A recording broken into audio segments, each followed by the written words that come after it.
4000蚊起機 ，Parrot 航拍新戰機，航拍直升機早排因為上獅子山增普選而機器急升，常用嘅 Phantom 價錢慢慢升。今期 Face 為大家介紹呢部 Parrot Bebop 就經濟得多啦，4000蚊有找，用手機 App 操作，飛上200米高空拍高清片，毫無難度。我要飛往天上。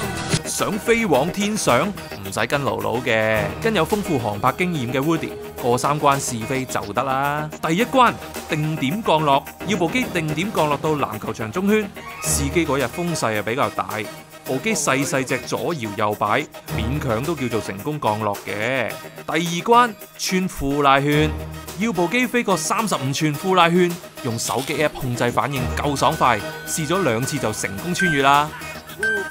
第三關實施航拍，多得部機有多重數碼防震技術，拍到嘅 1080P 高清片質素相當穩定。